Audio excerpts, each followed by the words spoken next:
Jason, welcome to Power Up Your Business podcast, mate. Great to have you on board. Thanks for having me. And your story, obviously based in Perth, mate, and commencing the business in 2014. What was the reason, firstly, to start your business? I always wanted to start my own business, but it got fast tracked a little bit because we needed extra money. So I got things underway. Chasing the dollar. Chasing the dollar. We had mortgages to pay during the mining crash in 2013, 14. So yeah, I got stuck into it. So were you working? So because that was a difficult time, I know, doing a lot of training over there and a lot of clients over there, Perth, and the contractors really, or businesses really struggle around that 13, 14. So you had a secure job at the time, and then you thought, you know what, I'm going to take the plunge and start your own brand? Yeah, that's exactly right. We had a couple of properties up north, so we needed more money. So I done what everyone does, just bought a van, got a logo and a business card, and I was on my way. And you're away. And that was it. And how good's that? The first week, the first month, the first year, loving life, right? Ticking along. Yeah, that's it. And I did get lucky because where I resigned from, they offered me some contract work to contract back to them. So pretty much from day one, I had at least 30 hours a week work. So I got stuck into it straight away and started making a bit more money than I was making before. So it's good to have that security. You had that security blanket to start with. So the jump wasn't as daunting. No, well, it was until I resigned, but in the resignation meeting, that's when they offered it to me. So I walked out of the resignation meeting pretty stoked, to be honest. Well, that's that was definitely a good outcome from a resignation meeting. I thought it would have went the other way. So, and then evolving over that time, year 1, year 2, year 3, year 4, you're getting into year 5 and building up to around a team of 4 or 5 tradesmen and apprentices. Yep. That's right. I sort of had a thing in my head where I wanted to just grow naturally. Yep. Without sort of flogging Google and SEO and AdWords. And so that sort of just through word of mouth and trying to do a good job. I was putting on one person every financial year. And that was it went well, but once I got to sort of 5 people, I was over my head. And you did a really good job, and you have done a really good job of building business to business relationships, working with commercial properties and managing those properties, and especially around the air and power solutions, given the name, right? Perth Air and Power Solutions. But how did you find it there? So as you mentioned, you get to 5. What started happening, or what really started creeping in once you got to the 5, 6 employees? What was the fundamental change there that you really started to get bogged down with? At the start, I was doing all of my admin overnight, which worked out pretty well when it was just me and one other guy, because it was only sort of half hour, 45 minutes of just a few emails or 1 or 2 quotes. So you'd be on the tools all day and then try and get on top of the admin at night, which is common, right? For most of our listeners, that's a common scenario. Yep. I just needed the cash. So I thought, I need, the more I'm on the tools, the more cash I'll have. And then I'll just sort out the admin stuff after I've done the work. And it did work pretty well at the start, but once I got to 5 people, I was doing probably 3 hours of admin 4 nights a week, from 7 to about 10, and just doing everything half-assed, quotes half-assed. Info on the job wasn't enough for other employees to know what was going on. I just had everything up in my head. So pretty much you're pushing things through just to tick a box to get out, but the quality was obviously low. The planning was poor, quotes were poor, profitability was poor, productivity was poor. And those, when at 10 o'clock at night or 11 o'clock at night, how are you feeling then? Like, what's your mental state? Like, what are you thinking about business then, and just thinking about the quality of trying to do things well at 11 o'clock at night when you're fatigued and you're ready to get up? What time do you get up in the morning to start the day? Oh, yeah, about 5:30, 6 to get into it. And the worst part is you're so wired that when you go to bed, you can't just switch off and go to sleep. So you lay there thinking about what you've just been doing for the last 3 hours for an hour before you even go to sleep. So, and you know why you're doing that, right? It compounds, and this is why so many people can't switch off. They say, "Oh, Jonesy, I can't just let go." I'm thinking about business all the time. It's because, like you mentioned and referred to a minute ago, everything's in your head. And when you're poor planning, you're not allowing yourself enough time to really prepare and get on top of things, and you are capturing everything in your head. And you just, as you said, you're just spinning, right? Now, how was it on the home front too? How was it on the family front with it, that amount of time? Now, obviously, you like most people, you try and do, oh, okay, great, the kids are in bed now. Now I'll really try and rip in. How was that going on from a home front? Well, I was lucky at the start because we didn't have kids, and my wife was pretty stoked because she just got to watch what she wanted to watch on TV. So a bit of quiet time with a glass of wine, not being interrupted. But as time went on, then after 2 years of it, 3 years of it starts to wear pretty thin, and she could see how stressed I am all the time, and I have a reasonably good memory, so I'd remember things, during dinner and be writing it in my diary or sending a quick email off my phone just to get it done. Yeah. And wears thin after a while. So, well, that's that classic scenario which we talk about a lot. It's about, as a business owner, we've got to check out and essentially change hats. So when you finish business, take your business hat off and put your home hat on, because ultimately what you were doing there, you were home physically, but you weren't home present in mind. You weren't in there in the present in that time. Like, you weren't actively listening. You weren't being there. Like, you were there physically, but you're thinking about, your mind was elsewhere. Yeah, you're just waiting for like 7:30 to come around so you could just jump on the laptop and just get it done. You could stop thinking about it, but you might as well just be doing it because it's all you're thinking about anyway. So, what made the change? So it's been great, having you part of our community and jumping on pretty much the start of 2020.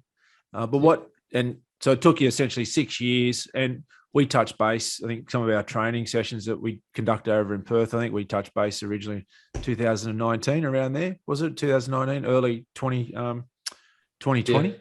Was that right? Yep.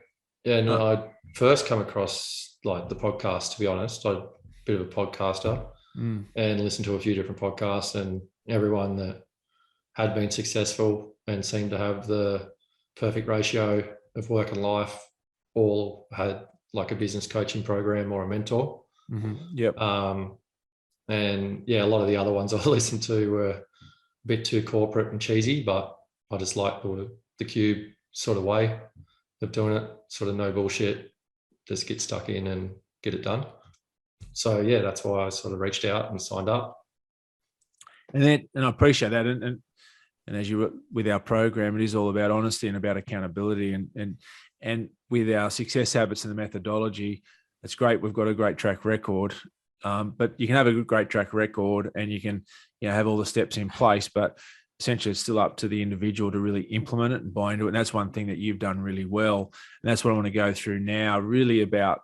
And so that, again, everyone listening, some really going to be key points that Jason's done to really fast track his time management and productivity. So, mate, just on that there, I just want to sort of fast track. So we've gone from a state where you're 3 hours, 3 hours a night, highly stressed, struggling, financially, probably not getting the rewards consistently. I know you've had some good times and then some bad times, but not really having that control or really understanding business. You didn't really feel that you had full control of the business degree. It was a bit more like the other way around at certain times. Yeah, 100%. And you'd go to the accountant each year and he'd tell you how good your year was and how good your percentages were against benchmark. But you'd look at your bank account and be like, that doesn't reflect exactly what he's telling me. And you're just trying to figure it all out. But accountants just speak in accountant terms. Look, it's all about the balance sheet, not about profit and loss. It's more just the balance sheet. So they've taken all your depreciation and all your loan repayments and everything into consideration, where if you haven't got the cash, it's no good to you, really. And look, it's a common thing there where when you haven't got the time to really understand the business, like you didn't at that stage, and you weren't sort of pointing in the right direction. Look, and as a business owner, you don't know what you don't know. But if you don't make the time and get uncomfortable to really understand it, you'll never know. And the key thing around it is that you're getting information from the accountant, which is logical. It's about compliance. It's really about ATO and tax, but it's not helping you as a business owner. It's not what we call management accounting. And you need to invest the time into that. And also, it's not the sort of thing you're going to do at 10 o'clock at night. No. Right. No one's telling you how good you're going either. You're kind of like, oh yeah, I'm going good. You're going great. See you later. I'll see you in 12 months. Hopefully you're still surviving. But so what I want to do, I just want to just quickly fast track and some of the results now, and then we'll get into the how we've done it and then what you've implemented and what you've done really well. So in terms of essentially over the last 12 months, everyone, just to let you know, Jason's revenue or net profit was essentially about a 4 out of 10. Now it's an 8 out of 10. So now it's really not about just turnover. Turnover has increased, but it's all about driving that efficiency. Stress level was high. Now it's very low. Confidence in the future was a 3. Now it's an 8.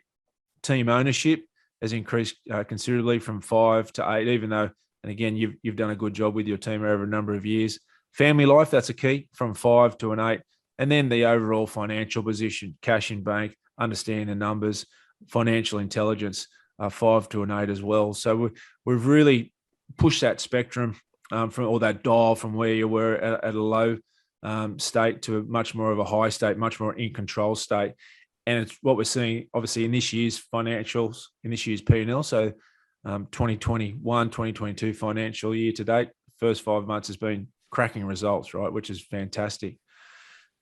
So one of the key things, and this is what I want to really in this podcast, is around that time blocking, what we're doing. It's about making sure we control the calendar.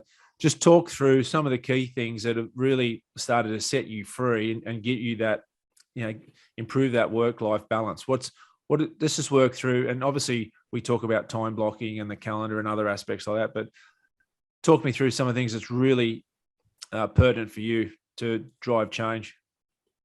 Well, the main thing is getting off the tools and in the office, but just being in the office, twiddling your thumbs and getting distracted, it's not really the whole idea of being in the office. So I've got a bit of a spreadsheet which has what we call success habits, which are all time blocked out, and it's just a weekly thing where I try and do the same thing every week. But obviously we're tradies, so things come up that are urgent or people think are urgent. So the whole thing does get changed around at times, but every week I do get the allocated time done for each task. So whether it happens on a Tuesday or Wednesday or Thursday, Friday, it's getting done every week. So that's the main sort of part of it. And well, Jason's really referring to there, which is part of our methodology, which is key, is our success habits. And we'll touch on those specific success habits in a minute, and making sure it gets locked into the calendar and working through that time blocking spreadsheet. So over Monday, Tuesday, Wednesday, Thursday, Friday, what are the key times you've got to be in the office working on these success habits? And when it's locked in, correct, Jason, you got to make sure it gets locked in. It doesn't automatically get shoved to the side, right? It's a priority. You got to try and plan around it. And hence this is where it's at, what we call those rocks. A rock means it goes in the calendar. It doesn't move unless it's an ultimate emergency, obviously. But it's about reinforcing your effectiveness and prioritizing your calendar, which for a lot of tradies, this is where they've got no time, is because they've got nothing locked in. So that they're pretty much the whim of everything that's around them. Everything's urgent and appears important, but that's where a lot of time is wasted. And a lot of hours are wasted, where what we're about is less is more. We don't want to do overtime. We don't want to work weekends. And we do that by being really diligent with our time blocking and calendar. And you've done that really well, mate. It's easier said than done, right? A lot of people, and this is where really credit to you in terms of your diligence and the dedication you've gone to locking in your calendar. So just talk through your regular week that you've got in at the moment. Just talk through and just say the success habits, what you've got locked in sort of each day. So a normal day, I sit down and look at my diary and plan the day, what I think I have to do for the day, along with my little Excel spreadsheet here. Yep. Then I go through all my emails that I've got from the night before, and flag everything that has to be flagged and write in my diary what I have to action further. And then on Mondays, I generally try and do all my site visits and quotes. So that's basically the day which I cross over to my diary. And just to clarify there, like, so that Monday all starts obviously very clearly on the Friday before. So you've already locked all the site visits in, agree? So you know exactly, come Monday, you know exactly where you're going before Monday hits. Yep. I try and sort of plan the day. So obviously we're in Perth. So start north, work my way south with the site visits or client meetings or whatever has to happen. Yep. So I do all that Monday. Then on Tuesday, I have a full day in the office, start the day the same way, plan my day, do my emails, and then go through and do all the quotes from the previous day, from all the site visits. Yep. Or a lot of the times I've already won the job, but it's more doing a site measure, putting all the info onto the job for the guys, which is something I was originally hopeless at. We used to sort of go look at the job, take some photos, not put the photos on RO not put any more info on RO just keep it all on my phone and in my head. So the guys were always calling me, which frustrates me, and it frustrates them just as much. Yeah. So that's sort of a Monday, Tuesday, but then we sort of get more into the success habits on Thursday, Friday. That's when I try and get through them. I'll sort of run through them. I've got it here. Yeah, go through, just list them. Simple thing. I approve all the timesheets on Wednesday morning and check all supplier, the bookkeeper checks all supplier invoices are on the jobs. Then I can close out all the jobs I can and then invoice for a couple of hours. Then I do payroll. And then I do my homework from you.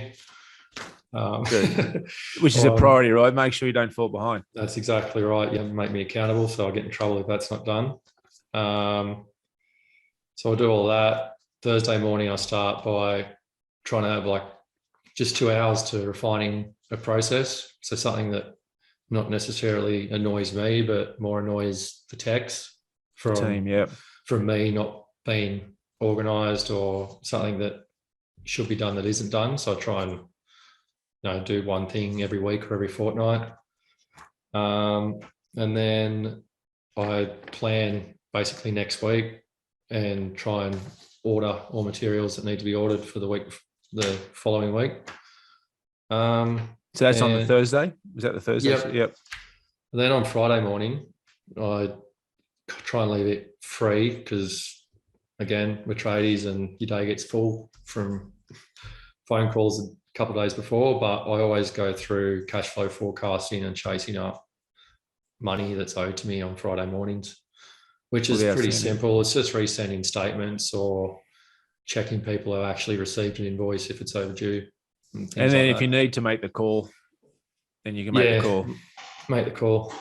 Because I'm mainly business to business, everything is 30 days from end of month, but one of those over the last year, people try and drag that out to 45 to 50 these days, which is pretty frustrating, but sometimes your hands are tied, so you just got to do what you can do. Yep. But yeah, that's a basic week. Then doesn't sound like much, but it fills up. Fills up quick, right? But when do you touch base with the team? What's the team meeting or catching up with the? We have a coffee every second Monday, which is non-work related, which is good. And then I did have two guys, Chris and Dave, which were sharing a supervisor role, but Dave's just moved back to Victoria. So Chris is doing it solely now, and we're busy at the moment, like every tradie. So we're just trying to iron out some creases to get more structure around that. So obviously you need to factor in at least a weekly meeting with Chris to debrief, especially around the processes.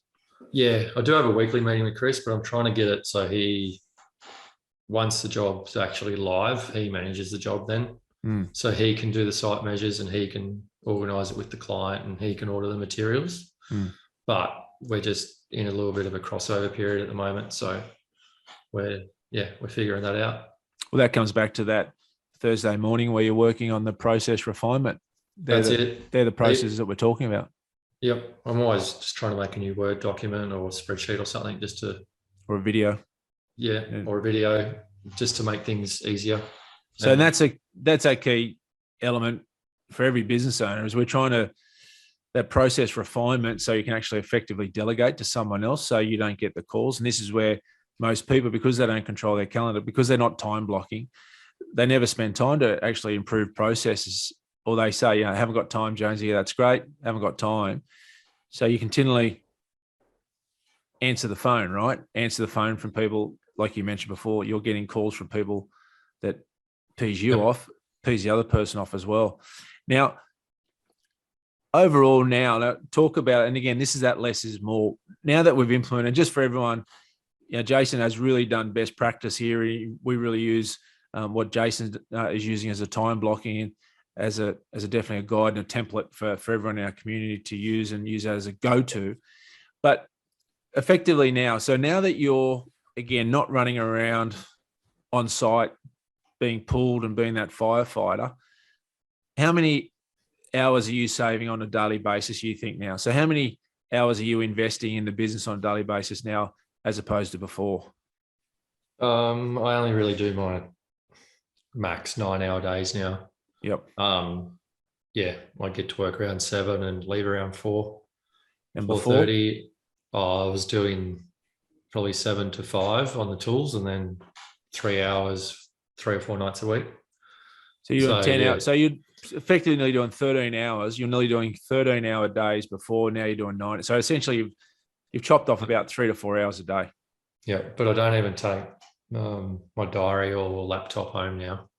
So, and I've got emails turned off on my phone from 6 p.m. Yeah, I love it. They don't come through between 6 and 6, just so you're not sitting on the couch at 8 o'clock at night trying to chill out, and then you get an email and then you start thinking about it, but it can wait, sort of thing. So I just want to hold that there. Just want to reframe that for everyone. So listen to this. This is about that what we spoke about before, about when you leave the office or leave work, change hats. A key way to change hats so you don't get pulled back. When you got the home hat on, you don't have to interchange back into the work hat. Is leave the phone or have the phone, but like you've done, make sure that emails are stopped so they don't ping through. Turn off notifications. Leave the computer in the office, whatever that may be, so that you are fully detached, right? Because we're talking about now, like, how are you? And we talk a lot about sharpening the saw, and you've got to be great as a business owner. If you want your business great, you've got to operate at a high level. And now that you are, and we talk about via that less is more, it's not about the quantity of hours, right? It's about the quality we put into each hour. It's about the intent per hour. Your quality now per hour has gone up obviously tenfold. Agree? Yeah, 100%. And I think it's just because I got my little spreadsheet with all my rocks in there. If you start to get distracted, which is pretty easy, you kind of look at it and you're like, oh shit, that's what I'm meant to be doing. And it pulls you back to it. Whereas if you're not really aware of or have a process of what you want to be doing, it's pretty easy just to, you just go off on a tangent and someone calls and it's urgent. Well, I think it's urgent. So that's just what you go and do. You don't really stick to the process. Yeah. Yeah. And then you end up driving around half the day and getting 4 hours work done. You get to listen to some podcasts, but you don't get anything done. So. Sure. Listen to the Power Up Your Business podcast, which that's a positive. But coming back to it, that's that thing about, it's amazing, and most people really underestimate how much time they waste on a regular basis. Now, what are some of the outcomes? I want to talk about some of the outcomes now that through going through this process and really implementing it. So taking it back, number one, the quoting, right? The quoting and the scoping and getting the bill of quantities right. And then obviously communicating to the guys on site, how's that, the quality of delivery in that? And we talk a lot about, just those 1%ers, improving all these little 1% areas. How are those improvements now rolling out in terms of outcomes from quotes and the deliverables, especially from a profitability point of view? Oh, it's gone up heaps. It's probably gone up around 15% net, just by like even just simple things like with all the supplier price rises at the moment. Like if you're not on top of it and everything's probably gone up average is 20 to 30%. And if you're busy on the tools and you're not reading your emails and updating your pricing in your running program, then there goes 15% or on the job. There goes basically, profit, right? Gone. Just like that, just because you're too busy to sit down and actually work it out. Where now, I'm updating the supplier pricing every month and making sure I've got the right amount of materials on the job, the right amount of labor on the job. So your bill of quantities now is far superior than what it was before. Yeah, I reckon most jobs would be within, from the quote to winning it and executing it would be within 2 or 3%. Yeah, which is, I reckon, massive. On average. Yeah. So, which is good. Where before I might have a couple of good wins and you think you're going well, and then you wouldn't even realize because you're rushing your invoicing, you mightn't even have all the materials on the job. You're just kind of like, oh shit, I've got to get the invoices done. So you whack your purchase order number on there and the amount and just invoice it without knowing the actual outcome on the job. Well, that's the next success habit, right? That's what you do the next day, right? So I want to talk about that. Yeah, the importance of time shooting and looking at purchase orders, getting that right. But the key thing that you're doing there on those Tuesdays, and let's talk about it, from getting the quotes right, the bill of quantities right, getting the specs right, and then making sure that the team are totally across it, again, putting the applicable detail in there, and you can educate the team exactly what's happening. So you're giving that transparency, right, in terms of hours and what needs to be done on the job. How is that? What's been the feedback from the team? And again, you've done a really good job with the way we do it here. So Jason, just for everyone who's listening, it's just like he's done a really good job building that culture, the values, and he's done a great job over a long period of time of building a really energetic and a team that just get on with it. But how are the team now? What's their response when you're doing a job handover and getting them started? Are they sort of, you can see them appreciative and going to another level? And obviously not getting as many calls, right? Yeah, I'm not getting as many calls, which is good for me and for them. And they're loving it because we do a lot of schoolwork and TAFEs and bigger commercial sites. Just little things by having a room number, site contact. You can rock up to a TAFE and if it says split system installation, in B block, it doesn't mean anything because B block could have 100 rooms in it. Yeah. So just having a proper site contact, proper room number, couple of photos of what's going on. And because as a tech, it's frustrating because you feel really awkward. You rock up to a job and you don't even know what you're doing, kind of thing. You feel a bit stupid from the start. So they get up there and they run around. They're frustrated they can't find it. Then they call you and they ask you, where is it? And you're going, what do you mean you haven't found it yet? So you're getting frustrated. Yeah. And it's just that whole, but again, that's where back in the day we talk about the tradie mindset where you're working long hours. You haven't got time to do these little 1% details that have a big impact, right?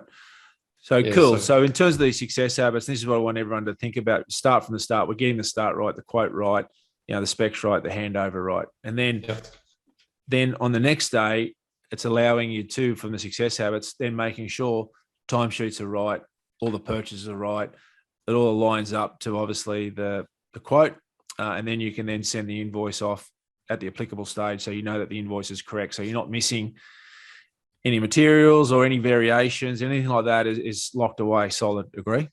Yep, 100%. So, and I did do a bit of delegating there of the bookkeepers. They do all the supplier invoice uploads if they don't automatically get uploaded and reconcile every invoice to each supplier statement. Mm-hmm. But they're doing that for me every Wednesday. So, sometimes the suppliers are a bit slow, but most of the time the invoice is sent as you walk out the door. So just makes it 10 times easier and more streamlined. And to be honest, doing the invoice is easier because I'm doing the quote correctly. Right. You just literally click a button to upload all the materials and labor on the job, change the description a little bit and send it. It takes a couple of minutes compared to typing it every single time. Yeah, how long was it taking you before, right? And then you're still having mistakes. And this is what you're trying to do at 10 o'clock at night. Yep. So it's 10 times better. And even the clients are happier because they're all commercial clients. They can't send their invoice till I send my invoice. Like my invoice has to be in the system before they can close the job off. So that makes it's just a snowball effect. Yeah. Like they're not getting frustrated at me for sending all my invoices in on the 30th of the month, and they're trying to then get all theirs done in the same day. So it makes it pretty hard. Yeah, is that knock-on effect where they're appreciating what you're doing, makes it easier for their admin. Yep. And then what about then rolling into that next phase, and which is really about the team training and looking at processes and what we talk about, just how can you improve by 1%? How can the team improve by 1%?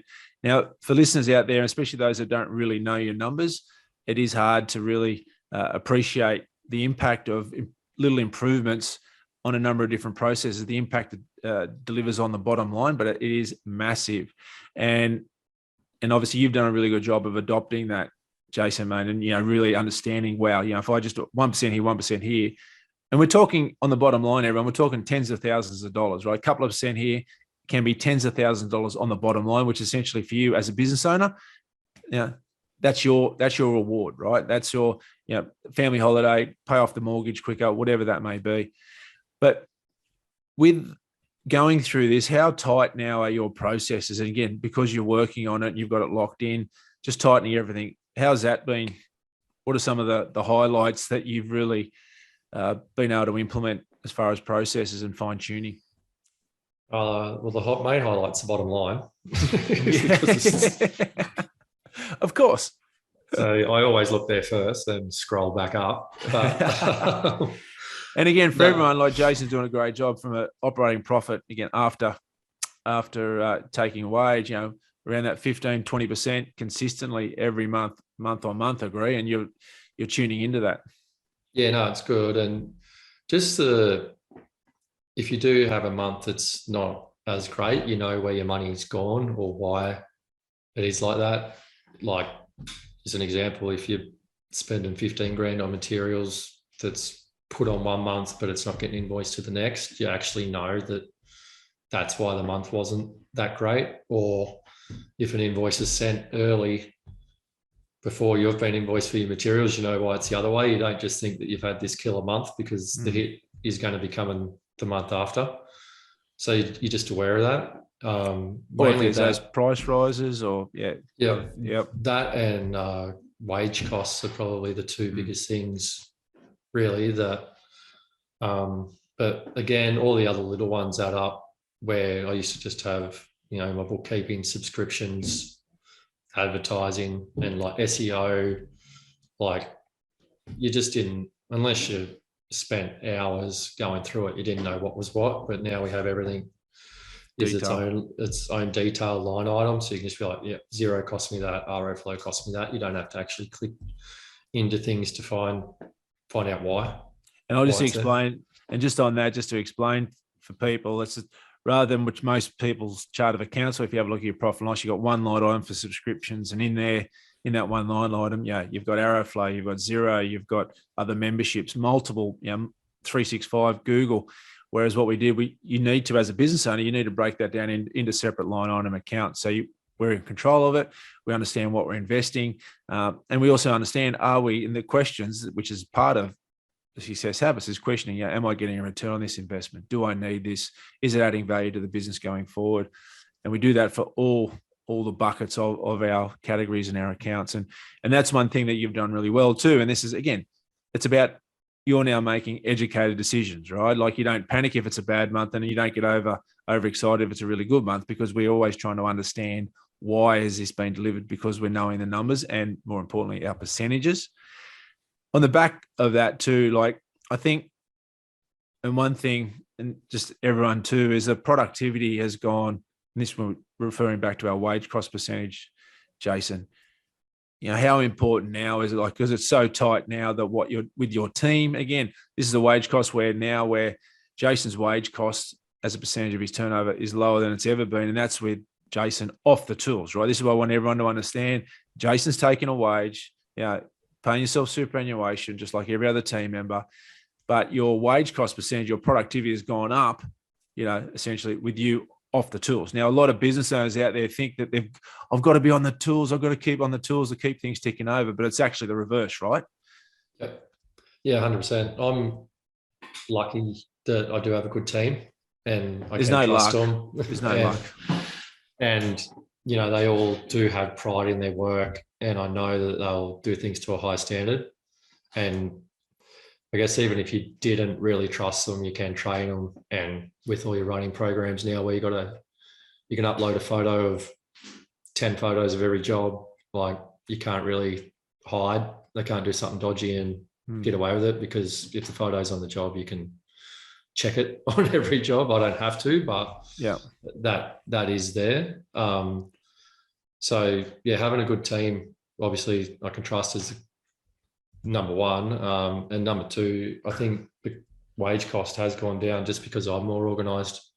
Really, I've got just having the simple things, more detail on the job, materials ordered, and yeah, they don't have to fluff around and call me, and yeah, they get to site and they can just get into it, really. Well, So yeah, definitely. And just to clarify, because you are investing the time for the planning, investing the time with team meetings, investing the time making sure that the job handover is really clear and it's transparent what needs to happen. Pretty simple. We've got a lot less wasted time. There's no mistakes. There's less wastage. There's no over ordering. Agree? Or if we do over order, you can be straight onto it and put a credit back to the supplier. And also one of the big things too, which we often talk about, is that you're not having to do overtime or allocate overtime where that can't be charged out at overtime rates. This is what, for everyone too, if you want to really improve your wage costs, just do not do overtime and pay overtime rates if you cannot on charge overtime to the client. Agree? Like, it's just a no. And but then most people are rolling in and they fall into, I've got to they've got to work a Saturday and pay them double time, or I've got to work or time and a half, or they've got to work overtime just to get the job done. That just shows me straight away that there's no success habits locked in. There's no planning. Agree? And that's some of the traps that you fell into previously. Yeah, 100%. I wasn't planning anything. It was all planned in my head. So hence I don't know, probably 50 phone calls a day. Yeah. I reckon I would have got probably 5 calls per tech plus clients. So and how many calls are you getting now? Oh, I'm not sure. Probably maybe 1 an hour. Yeah. Yeah, when you think about it. So maybe 8, maybe 10 calls a day. So you sliced off about 40 calls.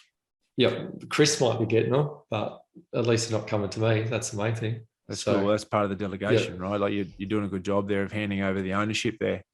Yep.